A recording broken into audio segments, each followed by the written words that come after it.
Kama ni kijana una miaka 25 mpaka 30, hauna kiwanja, hauna nyumba, hauna biashara, hauna usafiri, kuna mahali unafeli.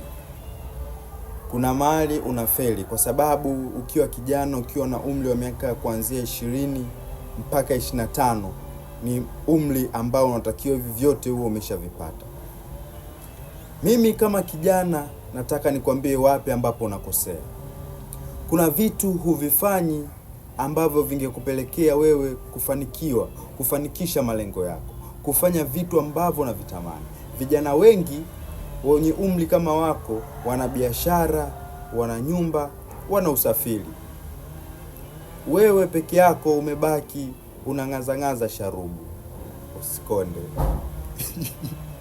Tupo wengi mwanangu. Tupo wengi familia. Usiwaze.